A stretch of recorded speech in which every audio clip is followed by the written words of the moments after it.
Hello दोस्तों, कैसे हो आप सब। स्वागत है आपके अपने चैनल सिविल साइट वर्क में। आज जो टॉपिक मैं आपके लिए लेकर आया हूँ वो 10 ऐसी कौन सी चीजें हैं जो हम लोग को कास्टिंग से पहले चेक करना होता है, जिसको पूरा करने के बाद हमें हमारा क्लाइंट कास्टिंग का परमिशन देता है। आज उस 10 टॉपिक के बारे में हम लोग कंप्लीट डिटेल में बात करेंगे और ये वीडियो बहुत ही इंपॉर्टेंट है अपने फ्रेशर्स के लिए और स्पेशली साइट इंजीनियर्स के लिए। फ्रेशर्स जो कि अभी ग्रेजुएट हुए हैं और उनको सीखने की जो ज़रूरत है, ठीक है। और जो साइट इंजीनियर्स हैं उनके लिए तो बहुत ही ये टॉपिक मस्ट है। क्यों? क्योंकि इसी के थ्रू वो काम करवाएंगे साइट पे। सो इस टॉपिक को स्टार्टिंग से एंड तक देखो जानने के लिए कि वो ऐसी कौन सी 10 बातें हैं जिसको ध्यान देना पड़ता है, जिसको कि कंप्लीट करवाना पड़ता है, ध्यान से कंप्लीट करवाना पड़ता है, जिसको चेक करने के बाद क्लाइंट परमिशन देता है। ये 10 ऐसी बातें होंगी जिसको कि क्लाइंट खुद चेक करता है। तो चलो स्टार्ट करते हैं अपनी वीडियो। तो दोस्तों, अपनी सबसे पहली चीज आती है लेवल मार्किंग। आपको लेवल मार्क करना होगा कि किस लेवल तक आपको मीन सी लेवल से आपको कास्ट करना है, मतलब आपकी हाइट क्या होगी मीन सी लेवल से। वो लेवल आप कैसे लेते हो? ऑटो लेवल इक्विपमेंट के थ्रू लेते हो। और शटरिंग प्लेट पे या फिर जहां पे भी आप जिसको भी थ्रू आप लगे ना लकड़ी का फट्टा लगा के आप कास्ट कर रहे हो तो आप उसको मार्क करना पड़ेगा। यहाँ पे देखो हमने ब्लैक मार्क से मार्क किया और 200 mm पे हमने मार्किंग कर दिया है कि 200 mm तक हाइट पे हमें कास्ट करना है। ओके, मतलब उस शटरिंग प्लेट से 200 mm है। बाकी जो हमारा जो मीन सी लेवल से जो हमारा ड्राइंग में दिया हुआ है उस लेवल पे वो एक लेवल आ गया है। ब्लैक मार्क जहाँ पे लगा हुआ है वो रिक्वायर्ड लेवल है कि उस लेवल तक कास्ट करना है। और ये हर शटरिंग प्लेट पे लगाना होगा आपको कि आपके पास मतलब एक लेवल रहे कि किस लेवल पे आपको लाइक जब आप मिस्त्री जब बराबर कर रहा होगा, जब वो फ्रेशली प्लेस्ड कंक्रीट को मोर्टार को जब वो बराबर कर रहा होगा, जब वो उसको कॉम्पैक्ट कर रहा होगा, तो उसके सामने एक लेवल रहे कि किस लेवल पे उसको कॉम्पैक्ट करना है। अब आप शटरिंग प्लेट के अपोजिट साइड ये सरिया लगा हुआ था। सरिया पे हमें 300 हाइट रखना था, यानी एक कोने पे 200 mm का कास्टिंग था, दूसरे mm पे 300 mm का कास्टिंग था। तो ये सरिया पे हमें 300 mm का कास्ट करना था। दोस्तों, ये हमारा लेवल मार्किंग करना बहुत ही इंपॉर्टेंट है। ये बहुत ही इंपॉर्टेंट है। क्यों? क्योंकि आपकी सारी की सारी जो कास्टिंग होगी सबकी सब एक हाइट में आएगी। अगर आप लेवल मार्किंग नहीं करोगे और इसी तरीके से आप कास्टिंग करते चलोगे, आपको इनिशियली तो कुछ पता नहीं चलेगा ऐसा कुछ खास कि कोई कास्टिंग ऊपर हुई है और कुछ कास्टिंग नीचे हुई है, मतलब कि कोई सरफेस आपका थोड़ा हाइट ज्यादा हो गया, किसी का कम हो गया है। ये आपको इनिशियली नहीं पता चलेगा, ये बाद में पता चलेगा जब का स्ट्रक्चर आपका बन जाएगा। जब आप इसको दूर से खड़े होकर देखोगे तो आपको पता चलेगा कि कहीं ऊपर है कहीं नीचे है। सो इसका ये इंपॉर्टेंस होता है मार्किंग का। सो मार्किंग बहुत ही इंपॉर्टेंट चीज है। हर लेवल पे आपको मार्किंग करना होता है। एक्चुअली स्ट्रक्चर का हर लेवल पे आपको मार्किंग करना होता है कि आप कितने हाइट पे आप जा रहे हो। आपको ये चेक करना होता है कि कितने हाइट पे आप जा रहे हो और कितना हाइट आपको और जाना बाकी है। ये बहुत ही इंपॉर्टेंट चीज है। अब हम आते हैं अपने दूसरे टॉपिक पे, जो कि है गैप फिलिंग। अपना कई बार क्या होता है कि आप शटरिंग प्लेट लगाते हो तो उसके बीच में आप फोम डालते हो। अगर मान लो आपके पास फोम नहीं है, अर्जेंट में काम चल रहा है और आपके स्टोर में ये सामान अवेलेबल नहीं है और आप फोम नहीं लगा सके हो, या फिर अगर आप मान लो कोई प्लास्टिक बैग कुछ भी नहीं लगा सके हो उसमें, तो उस केस में क्या कर सकते हो आप? उस केस में जो शटरिंग के बीच का जो गैप होता है, आप उसको इस तरीके से, जो यहाँ पे छोटा बच्चा भर रहा है, आप उस तरीके से आप गैप भर सकते हो।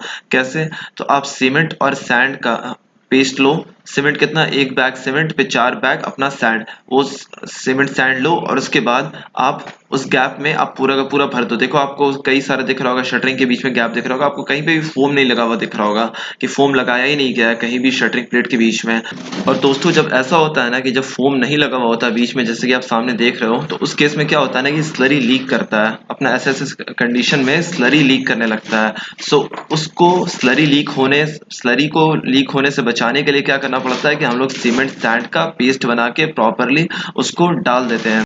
दोस्तों, आप लोग यहाँ पे ये देख सकते हो कि हमने सीमेंट सैंड का पेस्ट डाला है। सरिया के जस्ट नीचे आप लोग देख सकते हो कि सीमेंट सैंड का पेस्ट डाला हुआ है, और यहाँ पे भी देख सकते हो कि आपको गैप दिख रहा है, जहाँ पे बच्चा डाल रहा है वहां पे गैप दिख रहा है, और उसके बीच में वो देखो प्रॉपरली क्या पेस्ट को फिल कर रहा है वो वहां पे, ताकि वहां से स्लरी लीकेज नहीं हो। ये हमारा कास्टिंग से जस्ट पहले का मेथड है कि कास्टिंग से पहले हम लोग क्या इस चीज को कंप्लीट करते हैं और उसके बाद क्लाइंट को बुलाते हैं चेक करवाने के लिए। सो आप इस तरीके से आपको सीमेंट सैंड का पेस्ट डाल के भर सकते हो। ओके।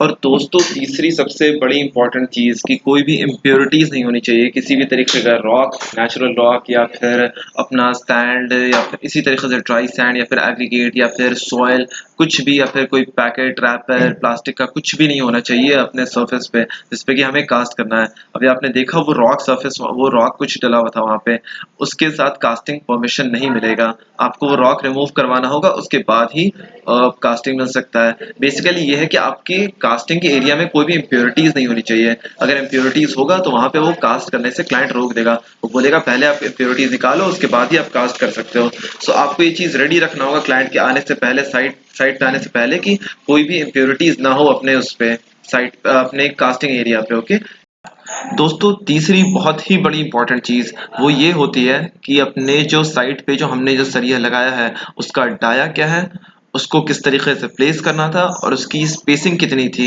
ये तीनों चीजें इंश्योर करना होता है कि वो सही तरीके से लगा है या नहीं लगा है। अपना सरिया का डाया अपने दो तरीके से सरिया लगता है हमेशा, एक तो मेन बार लगता है और एक डिस्ट्रीब्यूशन बार लगता है। मेन बार आप देख सकते हो कि हमारा लेफ्ट और राइट में है, ठीक है, मतलब एक लेफ्ट और राइट डायरेक्शन में है, और अपना जो डिस्ट्रीब्यूशन बार है वो आगे मतलब फॉरवर्ड बैकवर्ड है। ये देखो हमारा 16 डाया का सरिया यूज करना था, हमने 16 डाया का मेन बार यूज किया अपना। अपने को स्पेसिंग चाहिए थी 130 mm की, 130 mm की चाहिए थी सेंटर टू सेंटर स्पेसिंग। ये देखो 130 mm की सेंटर टू सेंटर स्पेसिंग है ये अपनी, ठीक है। अब ये अपना डिस्ट्रीब्यूशन बार को मैं मेजर कर रहा हूँ, ये हमें चाहिए थी करीब करीब 200 mm की, 200 mm की स्पेसिंग चाहिए थी। ये देखो करीब करीब 200 mm की स्पेसिंग है वहां पे, मतलब 290 190 है तो ठीक है, चलेगा, उतना कोई मसला नहीं है इसमें। सो ये होना चाहिए, आपकी स्पेसिंग प्रॉपर होनी चाहिए, आपको जो डाया का सरिया प्रेस्क्राइब किया गया है लगाने के लिए वो डाया होना चाहिए, और फिर जिस तरीके से बताया गया है लगाने के लिए ड्राइंग में जिस तरीके से बताया हुआ है उस तरीके से लगा हुआ होना चाहिए। ये चीजें बहुत ही इंपॉर्टेंट है। अगर आपने डाया का सरिया जिस डाया का बताया गया था ड्राइंग में प्रेस्क्राइब था, अगर आपने दूसरे डाया का लगवा दिया यानी कम डाया का अगर लगवा दिया, तो क्लाइंट के पास पावर होता है कि वो आपको खुलवा दे सरिया, वापस बोले कि आप पूरा का पूरा वापस लगाइए सरिया को। सो ही होल्ड्स दैट पावर, उसके पास होता है ये पावर। सो आपको इस चीज का एज अ साइट इंजीनियर आपको ध्यान रखना पड़ेगा इस चीज को, कि प्रॉपर डाया का प्रॉपर स्पेसिंग के साथ और प्रॉपर डायरेक्शन में लगा हुआ हो वो सरिया। ओके दोस्तों, पांचवी बहुत बड़ी इंपॉर्टेंट चीज होती है वो होती है अपनी कवर ब्लॉक। कवर ब्लॉक को आपको इंश्योर करना पड़ेगा कि 50 का कवर ब्लॉक अपना दोनों साइड पे लगा हुआ हो, एक तो एज पे यानी कॉर्नर पे और एक तो बॉटम सरफेस पे। ये दोनों अपना कवर ब्लॉक लगा हुआ होना चाहिए, तभी वो कास्टिंग के लिए अलाउ करता है।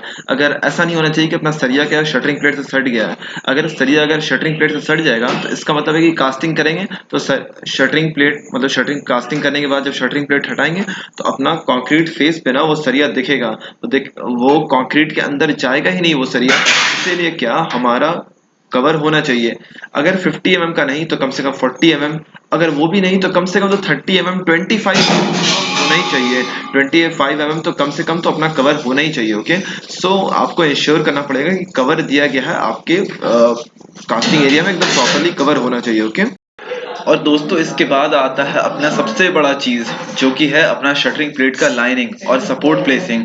अपना सपोर्ट जो आदमी प्लेस अपना जो आदमी शटरिंग लगाता है और उसके बाद जो सपोर्ट प्लेस करता है, और जो शटरिंग प्लेट लगाया है सपोर्ट प्लेसिंग हो गया, और उसके बाद ऊपर जब हम लोग सोल्जर लगाते हैं टाई रॉड से बांधते हैं तो वो अपना स्ट्रेट लाइन में होना चाहिए। यहाँ पे आप देख सकते हो हम लोग इंस्पेक्शन प्लेटफॉर्म की कास्टिंग करवा रहे हैं और उसके बाद ये शटरिंग प्लेट एकदम लाइन करवा दिया है और शटरिंग प्लेट को हमने बांध भी दिया है और बाहर से भी सपोर्ट लगा दिया है। सो एक्सटर्नल भी सपोर्ट है और एक इंटरनल टाइप से भी सपोर्ट है इस सरिये के थ्रू।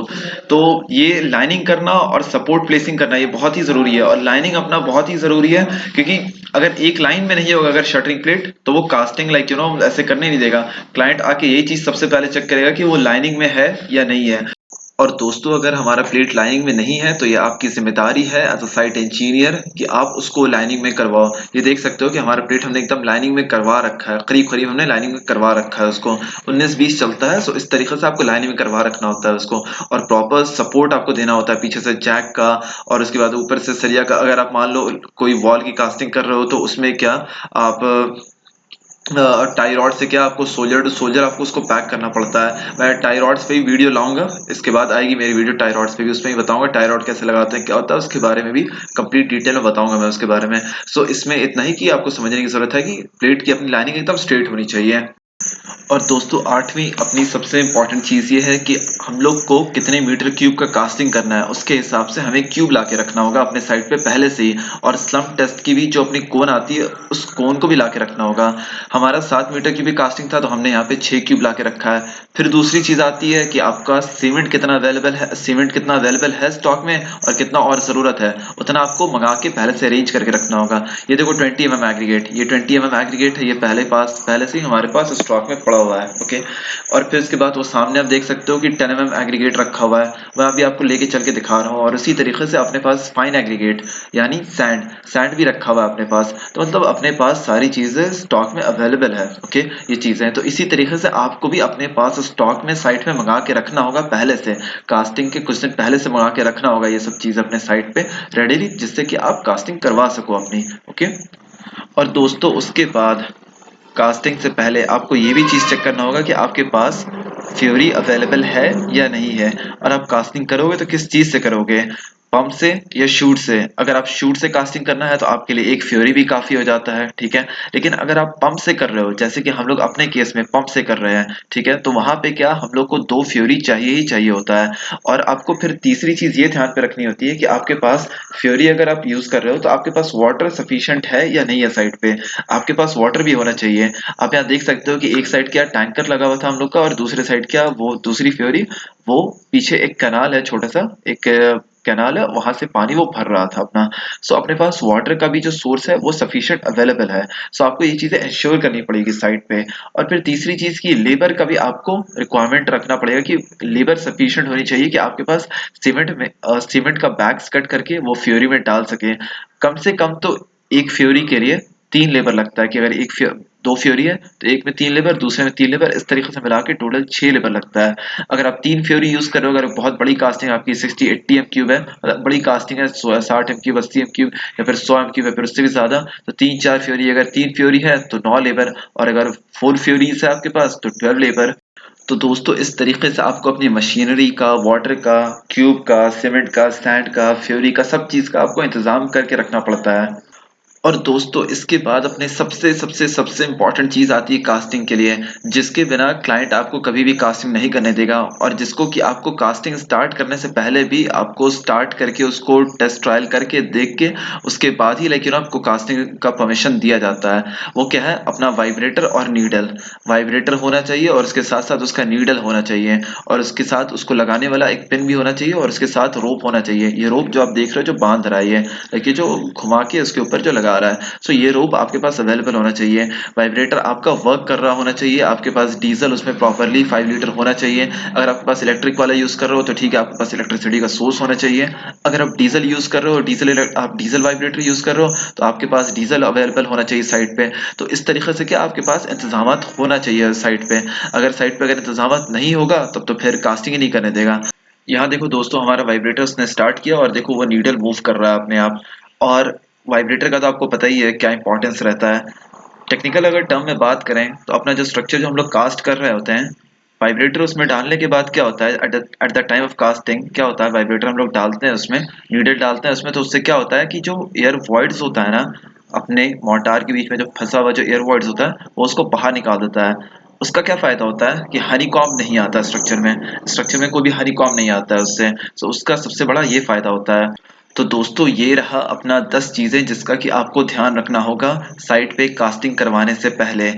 इन सारी चीजों का जब क्लाइंट चेक कर लेगा उसके बाद ही आपको कास्टिंग का परमिशन देगा। सो उम्मीद करता हूँ दोस्तों कि आपको ये मेरा वीडियो बहुत ही इन्फॉर्मेटिव लगा होगा। सो अपने दोस्तों के साथ इस वीडियो को जरूर से शेयर कर दो, और मेरे चैनल को जरूर से सब्सक्राइब कर दो, और इस वीडियो को लाइक कर दो। और अगर इस टॉपिक से या फिर किसी भी टॉपिक से आपको अगर कोई भी टॉपिक पे कहीं भी किसी भी वीडियो में कोई भी प्रॉब्लम है मेरे, तो जरूर से कमेंट करो, मैं आपके कमेंट का तुरंत जवाब दूंगा। ओके चलो नेक्स्ट वीडियो मिलते हैं। Thank you.